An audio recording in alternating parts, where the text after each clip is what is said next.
오늘 우리가 읽을 말씀은 시편을 읽었습니다. 시편은 몇 장으로 되어 있는지 아세요? 150편으로 되어 있죠. 150편인데 원래부터 시편이라는 이름을 붙인 건 아닙니다. 찬양의 체계로 불려지다가 그것이 헬라어로다가 구약성경을 번역하는 거 70인역이라고 말합니다. 그거 할 때 현악 반주에 맞춰 부르는 고라 자손이 11편을 썼습니다. 솔로몬 왕이 2편을 썼고요. 모세, 헤만, 에단 이 사람들이 한 편씩 썼습니다. 그래서 그러고 나니까 150편 중에 49편이 모자라는데 49편은 누가 썼는지 작자를 모릅니다. 그렇다고 하면 시편을 보면서 이게 얼마의 기간에 써졌을까? 모세의 시가 있다고 하면 모세는 주전 15세기거든요. 한 세기가 100년이죠. 주전 15세기니까 그때부터 보면 바벨론 포로 잡혀갔다 돌아와서 돌아오는 귀환, 포로 귀환 그때 것이 또 실려 있고 내용이 있거든요. 그렇다면 그때는 BC 5세기입니다. 그러면 10세기의 기간이라는 얘기예요. 10세기는 한 세기가 100년이니까 1000년 동안 이 시편은 1000년이라는 긴 기간에 쓰여진 책입니다. 그 긴 기간을 어떻게 편집했을까? 다윗부터 시작해가지고 에스라, 느헤미야까지 그때는 한 500년 동안 수집하고 편집한 것이 시편이다. 그러니까 시편은 방대한 책입니다. 그 내용은 바로 뭐냐 그렇지만 우리 성도들이 하나님의 선민인 이스라엘 백성들이 세상과 하나님을 향해서 찬양한 노래, 신앙 고백한 찬양, 신앙 고백한 내용. 그래서 읽으면 신앙 고백이기 때문에 우리 마음에 감동이 옵니다. 시편 읽으면요. 그것이 그럼 찬양이라는 단어가 우리 중찬단 중에 테일라라고 하는 중찬단이 있어요. 그 테일라라는 단어가 찬양이라는 뜻입니다. 참 목사님 귀한 이름 지어줬어요.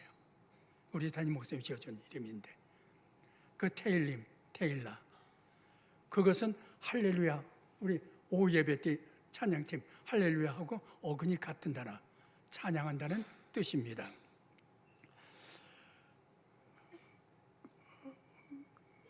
오늘 본문을 들어가면서 먼저 본문의 배경을 생각해 봅니다. 이런 배경에서 본문이 나왔다 해서 생각하려면 여러분들 성경을 우리가 생각할 때 성경은 누구의 책입니까? 하나님의 책. 그런데 여러분 생각해 보세요. 성경이 수천 년이 걸렸거든요. 시편만 해도 1000년인데 수천 년이 걸린 사이에 저자가 각종 업을 하는 사람들 수십 명이 글을 썼습니다. 시편 책을 썼습니다. 그 다음 책의 내용이 다 달라야 되잖아요. 그런데 마치 성경은 누가 지시한 것처럼 내용이 딱 하나입니다. 구원. 간단해요. 성경은 66권 방대한 것도 구원에 대한 거예요. 그리고 구원자가 누구냐 할 때 메시아. 그분이 예수 그리스도라고 신약시대에. 바로 주인공이 예수 그리스도. 이거 딱 두 가지예요. 구원, 메시아, 구원자, 예수 그리스도. 이것을 갖고 재산이 여러 가지 형태로다가 쓴 것이 성경입니다. 오늘 우리가 읽은 얘기는 시편 중에 119편을 읽었거든요. 성경 중에서 가장 긴 장을 이룬 말씀이 119편입니다. 몇 절로 되어 있냐면 176절로 되어 있어요. 176절인데 꼼꼼한 분들은 봤을지 모릅니다. 8절마다 성경책에 이렇게 동그라미를 그려놨어요. 8절마다. 그 말하면 8절씩 어떤 내용을 모아놨다는 얘기입니다. 단원입니다. 그렇게 8절씩 이렇게 해갖고 한번 176을 8로 나누면 22 단원으로 되어 있습니다. 그 내용은 뭐냐? 그래서 이 시편 내용을 보면 하나님의 말씀을, 주의 말씀을 사랑합니다. 정말 뜨겁게 사랑합니다. 이 말씀 저는 순종하며 삽니다. 그리고 이 말씀 따라 저를 구원해 주시옵소서. 간구. 이 세 가지입니다. 주의 말씀 사랑, 그 말씀 순종, 그 말씀을 붙들고 구원의 간구. 이 세 가지가 들어있는 내용인 것입니다. 그런데 이 22의 단원인데 이걸 추려갖고 대개 시편을 갖다 8개의 대단원으로 만들어 놓습니다. 그래서 시편의 8개의 대단원을 보고 오늘 본문은 5번째 단원이에요. 그럼 5번째 단원 내용이 뭘까요? 그 중에 일부가 오늘 본문인데 우리 오늘 읽은 말씀의 제일 첫 절이 105절이거든요. 101절부터 104절까지 앞에 있는 부분 하면 배경이 뭔가를 알 수 있잖아요. 거기 보면 이렇게 말하고 있습니다. 내가 주의 말씀을 참으로 붙들고 이 말씀을 성실히 지켰더니 내가 명철한 자가 되었습니다. 명철한 자가 되어서 명철하니까 선과 악을 구별할 수 있잖아요. 죄 안 짓고 의롭게 살 수 있었습니다.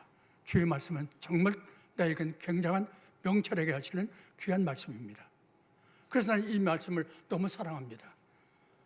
그러면서 103절에 보면요, 101절부터 104절 말씀인데 103절 보면 이 말씀의 맛이 얼마나 단지 내 입속에 있는 꿀송이보다 더 답니다. 여기 103절 말씀이에요. 말씀이 너무 달아요. 그래서 저는 말씀을 읽게 되고 우리가 이게 신앙생활. 그래서 이런 배경을 가지고 써 있습니다. 그래서 본문은 그런데 이 시편 119편을 쓴 시인은 자기가 지금 가장 어려운 위기에 처해 있습니다. 위독한 경지에 고난 속에 빠져 있습니다. 심한 고난에 있는데 그래도 나는 말씀을 저버리지 않습니다. 말씀을 배반하지 않습니다. 고난 당하면 대개 말씀을 배반하잖아요. 나는 절대로 내가 고난을 당해도 말씀을 배반하지 않습니다. 그 말은 내 생명보담도 고난은 생명이랑 관련되니까 난 말씀이 더 소중합니다. 이것이 신앙이에요. 이 시인의 말씀이 생명보다 더 소중히 여기는 그 신앙을 가진 것을 우리 본문에서 배울 수가 있습니다. 이제 본문 들어가 봅니다. 본문은 주의 말씀에 대한 3가지 고백을 합니다. 난 주의 말씀 본문 통해서 3가지를 고백합니다. 첫째가 주의 말씀이 내 인생길의 길잡이입니다. 첫 고백입니다. 주의 말씀이 내 인생길의 길잡이입니다. 105절에 있어요. 주의 말씀은 내 발의 등이요 내 가는 길의 빛입니다 라고 고백합니다. 그럼 발의 등이고 가는 길의 빛이면 등불이네요. 등불은 어느 때 필요합니까? 밝은 날에는 등불 안 켜요. 정신 이상자는 켜지. 밝은 태양보다 등불이 약한데 어두울 때 씁니다. 그럼 우리의 인생길은 뭡니까? 저 왼손 잘 떨어요. 저 전혀 몰랐습니다. 나이가 들면 이런 증세가 저에게 오리라고는 전 생각지도 못한 건데 나이가 들다 보니까 떨렸어요. 이거 파킨슨가 아닌가 병원에 갔죠. 가서 물어봤어요. 이거 파킨슨입니까? 아니래요. 왜 온 겁니까? 나이가 들면 그런 사람이 있대요. 그래서 제 조카 송 장로님이라고 미국 유학가 이민 갔는데 그한테 물었어요. 한의학 박사인데. 그러니까 나도 왼손으로 커피를 못 마셔요. 왜 떨렸어요? 우리 가족력이에요. 하고 얘기하더라고요. 전혀 앞길 몰라요. 늘 한 채플 알 수가 없잖아요. 우리 인생길은 어떤 일이 내게 기다리는지 몰라요. 우리의 집 무슨 일이 또 닥쳐올지 아무도 모르고 합니다. 그렇다고 하면 우리 믿음 생활을 어떻게 하면 될까요? 믿음 생활은 다윗은 이렇게 말하거든요. 시편 23편 4절에서 내가 사망의 음침한 골짜기를 갈지라도 해받을 것을 두려워하지 않는 것은 주님이 나와 함께 하심이라. 그분의 지팡이와 막대가 나를 지켜주십니다. 안위해 주십니다. 하고 고백하거든요. 그렇다고 하면 다윗의 삶을 보니까 주님을 우리 믿음 생활을 읽어거든요. 주님을 나의 목자로 삼고 내 가는 길 주님의 음성 따라 가면 돼요. 그 주님의 음성이 바로 내 발의 등이요 내 가는 길의 빛의 등불이에요. 근데 이 등불은 큰 등불이 아니고 작은 등불이에요. 그것만 뭐냐 할 것 같으면 이 말씀이 내 가는 길 전부를 비춰주잖아요. 제가 손 떨리는 거 생각도 못했던 것처럼 우리 가는 길 한 치 앞을 내다볼 수 없어요. 이게 인생길입니다. 그럴 때 우리가 할 일은 주님을, 예수님을 나의 목자로 삼는 것입니다. 목자는 양의 꼴만 먹이는 게 아니라 생명까지, 자기 양들을 생명 돌보지 않으면 싹군이죠. 생명까지, 그리고 가는 길까지 다 지켜 보호해 줍니다. 그러니까 내가 모르는 그 길은 주님께 맡기세요. 그분 나의 목자로 삼으시고, 그리고 그분이 내게 주신 그 말씀, 오늘 내 길에 가는 길 발불에 등이 되고 가는 길에 빛이 되는 이 등불 붙들고 이 어두운 세상을 살아가시면 그게 신앙생활로 될 겁니다. 그렇게 살아가시길 바랍니다. 시편 23편 1절에서 2절이 뭡니까? 여호와는 나의 목자시니 내게 부족함이 없으리로다. 그분 목자를 삼으세요. 그분은 나를 푸른 소장에 누이시고 쉴 만한 물가로 인도해 주십니다. 다윗의 고백이에요. 그건 우리의 고백이 될 것입니다. 이렇게 첫 신앙 고백이 주의 말씀을 나의 발불의 등불로 내 길잡이로 주의 말씀을 삼았습니다 라는 고백이고, 두 번째 고백입니다. 두 번째 고백은 나는 이 주의 말씀을 어떤 경우에도 바꾸지 않겠습니다. 포기하지 않겠습니다. 주의 말씀을 굳게 잡고 난 지켜나갈 것입니다 하고 고백했습니다. 다시 말하면 이걸 더 풀어서 얘기하면 주의 말씀을 내 생명보다 더 귀히 여기겠습니다 라는 얘기입니다. 이건 106절에서 108절까지인데 106절 말씀 보면 이렇게 말합니다. 주의 의로운 규례의 말씀이죠. 의로운 규례들을 지키기로 맹세하고 굳게 정하였나이다. 맹세라는 단어는 이건 법정수로입니다. 한번 맹세했으면 그건 바꿀 수 없어요. 법정수로거든요. 이렇게 결심했다는 얘기입니다. 이거 표준 세번역에 보면 맹세하고 다시 다짐했다고, 맹세하고 다짐했다 이렇게 번역해 놨습니다. 나는 주님의 말씀을 굳게 지키고 나가기를 맹세하고 다짐합니다. 이렇게 106절 말하고 있습니다. 107절 보시면요, 나의 고난이 매우 심하오니 여호와여 주의 말씀대로 나를 살아나게 하소서. 우리는 그렇게 생각합니다. 내가 말씀대로 살려고 애쓰고 그리고 말씀 따라 살려고 애쓰는데, 그러면 하나님도 나에게 복 주셔서 내 삶이 좀 편안하고 행복해서 은혜에 감사하며 미소 지며 살게 해주실 걸로 생각하지 않습니까? 그렇게 해줘야 되지 않습니까? 그런데 봄 시에는 그게 아니거든요. 나는 지금 고난이 무척 심하대요. 그렇게 살았는데도 고난이 심하다는 그런 고백을 하고 있습니다. 우리 이 시인 보니까 본문 통해서 원망 한마디 안 했어요. 내가 이렇게 말씀 붙들고 살려고 했었는데 하나님 바로 살려고 하는데 왜 이렇게 해주십니까? 원망이나 불평이나 낙심하지 않고 저는 그래도 주님 말씀 붙들고 삽니다 하고, 그 대신 주님은 저에게 말씀하지 않았어요. 말씀대로 저를 살려주세요. 이 고난에서 저를 벗어나게 말씀으로 해주세요. 말씀대로 해주세요 하고 하는 겁니다. 얼마나 고난이 심한지 25절에 보면 내 영혼이 진토에 붙어 싸우니, 진토는 흙이거든요. 내 영혼이 흙에 묻혀 있다는 얘기입니다. 시체가 흙에 묻히면 소망이 없잖아요. 그러니까 내 지금 삶이 이렇게 말씀 붙들고 하나님께 바로 살려고 했는데 저는 소망이 없습니다. 세상적으로 아무 소망도 없는 어려운 처지였습니다. 우리도 고난당할 때 절대로 원망이나 불평이나 낙심하지 마시고 주님의 능력, 주님의 구원 이거 붙으세요. 주님 말씀 붙으세요. 우리는 배웠습니다. 목사님 통해서 예배 시간 배우지 않았어요. 그래 우리 기억에 충분히 살아있잖아요. 나사로 죽은 지 나흘 되는데 말씀으로 살렸대요. 그거 죽은 지 나흘 되는 냄새가 나는데도 말씀으로 살리는데, 그분의 말씀을 붙들고 사는 우리에게 그 말씀대로 저를 살려주세요. 그것이 우리가 할 일입니다. 저도 말씀대로 에스겔서 37장에 보면요, 하나님은 에스겔을 갖다가 해골 골짜기로 인도합니다. 해골은 사망의 음침한 골짜기 아니에요. 그걸로 인도하셔서 명합니다. 내 말을 대언해봐라. 그럼 너는 뭘 볼 것이다. 근데 하나님의 말씀을 대언했더니 뼈들이 합혀집니다. 그러더니 거기에 심줄이 생깁니다. 그래서 살이 돋아나요. 환상으로 보여주는 겁니다. 그래서 살아나더니 가죽이 덮여요. 거기에 생기가 들어가니까 이것이 살아서 움직여요. 그것은 우리에게 뭘 말씀하냐면, 하나님 말씀 신뢰하고 순종하면 고난과 절망 중에도 소망이 있다는 걸 보여주는 겁니다. 아무리 고난과 어려움이 있다 하더라도 말씀 붙들고 신뢰하고 순종하면 거기에 절망 중에서도 소망이 있다는 걸 보여주기 위해서 에스겔 37장 해골의 골짜기를 보여준 것입니다. 그리고 세 번째 3절 108절 보시면요, 이런 말씀이 있습니다. 여호와여 구하오노니 내 입이 드리는 자원 제물을 받으시고 주의 공의를 내게 가르치소서.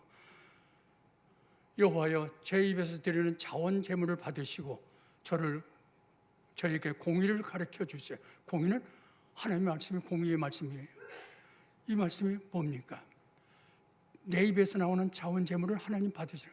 이 예배 지금 보세요. 장로님 찬송했습니다. 이 자원 제물이라는 건, 자원제라고 하는 것은 화목제가 있는데 화목제 중에서도 이 낙헌제라고 하는 그 낙헌제에 대한 겁니다. 낙헌제는 제사를 지내라고 강요하는 거 아닙니다. 자기가 감사해서 자원해서 드리는 제사가 바로 자원제, 낙헌제입니다. 감사해서 드리는 겁니다. 그런데 내 입에서 나오는 낙헌제의 제물은 고운 가루예요. 그리고 곡식이에요. 과일이에요. 그럼 내 입에서 나오는 제물, 자원 제물은 곡식도 아니잖아요. 고운 가루도 아니잖아요. 과일도 아니에요. 그건 뭐예요? 내 입에서 나오는 제물, 그거 받으시고, 그것은 내 입을 통해서 나오는 것, 이건 감사해서 나오는 거니까 기도와 찬송입니다. 오늘 장로님, 김 장로님 기도해 주셨어요. 우리 임마누엘 찬양대 참 감동이 오는 찬양을 해 주었어요. 이것이 바로 자원제물입니다. 우리 찬송 부르고 교독했어요. 자원제물 받으시고 저에게 주님 부탁드립니다. 공의의 말씀, 이 시간 저는 공의의 말씀을 선포하고 있습니다. 이 공의의 말씀을 받게 해 주시옵소서. 가르쳐 주세요. 이 말씀을 잘 가르쳐서 이 말씀이 내 삶이 되도록, 내 생명보다 더 소중한 말씀이 되도록 해 주시옵소서. 이것이 소원하는 겁니다. 그것을 108절 다시 한번 읽어보죠. 여호와여 구하오니 내 입에 드리는 자원 제물을 받으시고 주의 공의를 내게 가르치소서. 이사야 42장 5절에 보면 이렇게 말합니다. 내 영혼아 내가 어찌하여 낙심하며 어찌하여 내 속에서 불안해하는고. 너는 하나님께 소망을 두라. 그가 나타나 도우심으로 말미암아 내가 여전히 찬송하리로다. 우리 어렵더라도요, 주님 앞에 감사 찬송, 자원 제물을 드리며 그리고 말씀 붙드시는 저와 여러분 다 되시길 바랍니다. 마지막 네 번째가 뭐냐 할 것 같으면요, 저는 위경이 와도 고난이죠. 고난이 극심해도 주의 말씀을 절대 포기하지 않습니다. 이게 고백입니다. 아무리 저희가 고난이 와도 전 주의 말씀을 포기하지 않겠습니다. 그 말은 말씀과 내 생명하고 났을 때 말씀을 더 앞세우겠다는 얘기입니다. 내 생명보다. 한번 보시겠어요? 109절 보시면 이렇게 말하죠. 나의 생명이 항상 위기에 있사오나 나는 주의 법을 잊지 아니하나이다. 나의 생명이 항상 위기에 있다는 말은 뭐냐면 이런 속담입니다. 내 생명이 내 손 안에 있습니다. 생명이 손 안에 있으면 남들이 봐요 못 봐요. 생명 안 보이잖아요. 내 손 안에 있으니까 남들이 다 볼 수 있어요. 내 생명 손 안에 있는 거 낚아채면 생명 떠나는 거예요. 위기의 상황이에요. 내 생명이 지금 위기의 상황에 있습니다. 그냥 체가면 그만 생명이 끝나는 겁니다. 이런 위기에 있지만은 저는 법을 잊지 아니하겠다, 말씀 버리지 않겠다고 그렇게 다짐하겠습니다. 사람은요, 목숨이 위태하면요 무슨 짓인지 하려고 그래요. 목숨만 살 수 있다면. 우리는 신사참배 얘기를 잘합니다. 저도 그래요. 그런데 신사참배한 사람들을 비판합니다. 그러나 저는 제 자신에게 물어봅니다. 네가 그 자리에 있었다면 네 생명과 하나님의 말씀 신사참배 그 거절할 수 있겠냐는 얘기입니다. 우리 이런 참으로 주의 말씀을 붙드는, 그리고 사람은 고난이 오래 지속되면요, 신념도 흔들려요. 그 대개 보면 어른들도 신앙 참 좋았던 분도 막상 오랫동안 병 속에 있다가 돌아가시게 될 때 보면 정말 내가 천국에 갈 거야, 못 갈 거야 하는 불신을 가집니다. 이게 고난의 계속입니다. 그 고난이 계속되면 신앙도 흔들린다는 걸 여기서 보여주고 있습니다. 여러분들 절대로 신앙 흔들리지 마시고 말씀 붙드는 거 놓지 마시길 바랍니다. 그것이 신앙입니다. 그리고 110절에 보면 이런 말씀이 있습니다. 악인들이 나를 해하려고 올무를 놓았사오나 나는 주의 법도들에서 떠나지 아니하였나이다. 악인들이 나에게 올무를 놨대요. 신앙을 떠나도록 하기 위해서. 이건 우리가 어디에 보면 다니엘 6장에 보면 있어요. 다니엘이 젊은 나이에 바벨론 포로로 잡혀가잖아요. 대국 바벨론 포로로 잡혀가서 하나님의 은혜로다가 바벨론 대국의 총리가 되잖아요. 그 포로가 총리가 되니까 시기하는 사람이 얼마나 많겠어요. 그래서 정적들이 시기해서 다니엘을 죽이려고 합니다. 그 허물을 찾았어요. 털어서 먼지 안 나는 사람 없다는데 다니엘 아무리 털어도 먼지가 안 나요. 그래서 방법을 생각합니다. 다니엘이 믿는 그 신앙을 가지고 올무를 넣어가지고 다니엘을 사자밥되게 하자, 제거하자. 그래서 왕에게 갑니다. 왕은 이 바벨론 대국, 이 대국의 왕인데 당신은 다른 왕들하고 다릅니다. 당신은 신이십니다. 그러니까 죽여 세우고 이제 당신 신이니까 백성들이 당신을 신처럼 섬겨야 됩니다. 그러게 하기 위해서는 30일 동안 다른 신에게 기도하는 것, 이건 금물로 해주세요. 당신 신인데 당신의 기도하고 당신의 구하고 다른 신들. 그랬더니 왕이 기분 좋잖아요. 오인을 딱 찍어서, 오인 찍었다는 것은 이제 바꿀 수 없는, 변경할 수 없는 서류가 된 겁니다. 그걸 갖다가 전국에 공포했습니다. 30일 동안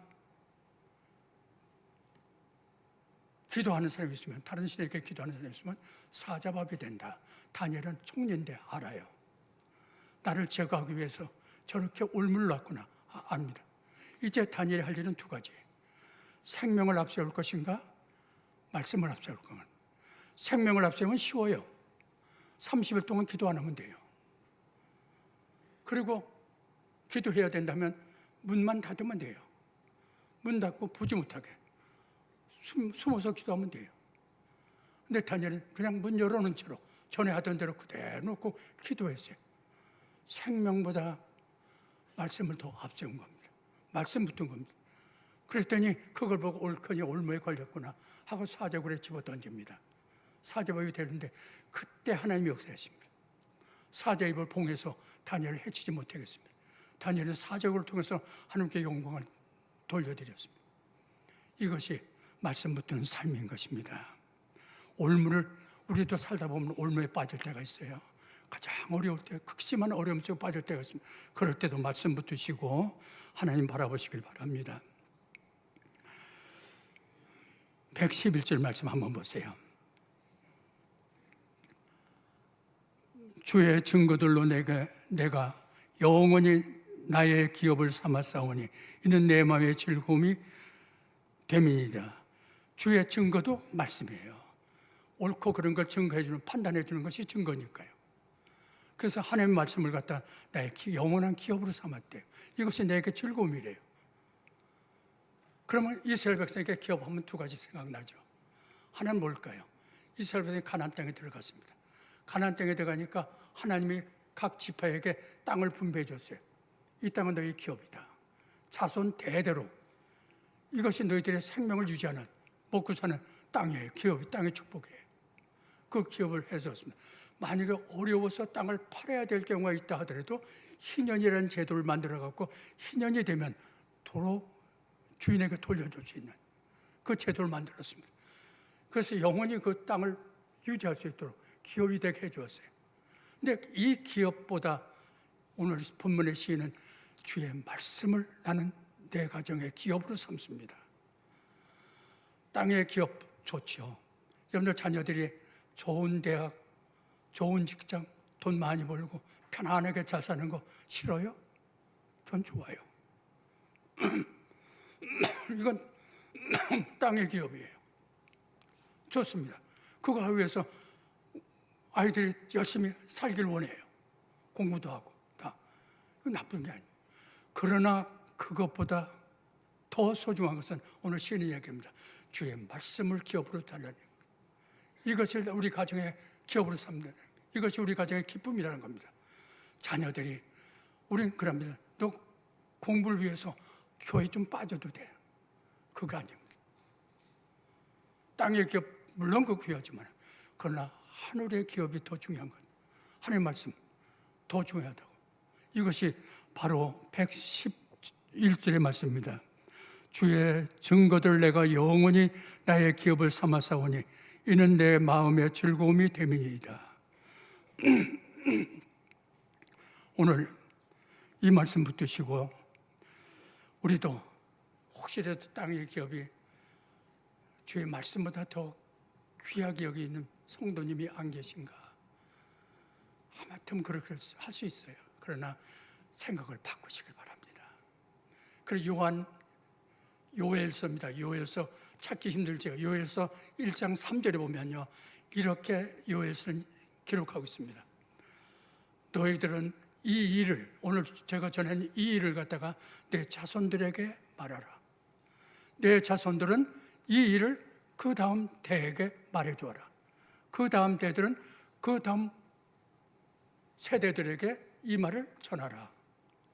오늘 이 말씀은 우리 가정의 대대로 이어갈, 비록 세상으로 좀 잘 손해보는 일이 있다 하더라도 주님 앞에 신앙으로 서는 것, 이것이 가장 우선인 것을 생각하시고 이걸 세우라는 얘기입니다. 저는 그렇게 하길 원합니다. 이것이 저의 즐거움이기 때문입니다. 오늘 본 시인을 다시 한번 말씀 읽어드리죠. 주의 증거들로 내가 영원히 나의 기업을 삼았사오니 이는 내 마음의 즐거움이 됨이니라. 마지막 절 112절 말씀 읽고 마치겠습니다. 내가 주의 율례들을 영원히 행하기로 내 마음에 기울였나이다. 결론 내립니다. 주의 율례들, 주의 말씀이에요. 말씀은 영원히는 내 생명 다할 때까지, 이 생명 붙어 있는 날까지 나는 이 말씀을 영원히 지키기로 결심했습니다. 이제 결심했으면 행해야지. 그럴 때 신앙인의 맛이 있죠. 신앙인의 저 아름다운 모습이 나타나고요. 말씀 붙들었으면 그 말씀을 행하시길 바랍니다. 그럴 때 가장 아름다운 신앙인이 될 것입니다. 콜럼버스가 미대륙, 신대륙을 발견하는 거 우리 알고 있죠. 근데 그 항해에 구두쟁이가 한 사람 탔습니다. 그런데 항해를 가는데 이 구두쟁이는 생각이 오직 그거예요. 어떻게 하면 내가 가장 멋있는 구두 하나 만들까? 이것만 생각하면서 갑니다. 이 역사적인 멋있는 가장 위대한 이 항해 속에 그 가치는 전혀 알지도 못합니다. 오직 그의 생각은 구두 하나. 누가 나보다 먼저 멋진 구두를 만들면 어떡하나. 구두만 만드는 걸 생각하다가 항해 끝냈습니다. 혹시 우리 천국을 향해 하늘 보장을 해서 가는 우리 신앙인의 삶 가운데 오늘 생각하는 것이 이 구두쟁이처럼 세상 일 이것 생각하다가 그냥 항해길을 마치는 그런 성도님은 안 계신가 하는 질문을 우리 스스로에게 던져봅니다. 여러분들 마음에 오늘 주신 말씀 담으시고 우리의 삶이 좀 더 하나님이 기뻐하시는 쪽으로 변화되길 진심으로 소원합니다. 같이 기도드리겠습니다. 아버지 하나님, 오늘 저희들에게 말씀을 주셨습니다. 이 말씀이 살아계시다는 말을 우리는 종종 하지만은 정말 살아계신 말씀인 것을 체험할 수 있도록 말씀을 붙들고 실천하게 해 주셨사오니 이 말씀을 통하여 이 말씀의 맛이 꿀송이보다 더 단 것을 느끼며 고백할 수 있도록 저희들도 신앙의 깊은 세계로 인도하여 주시옵소서. 모든 것 주님께 맡겼고 예수 그리스도의 이름 받들어 기도드리옵나이다. 아멘.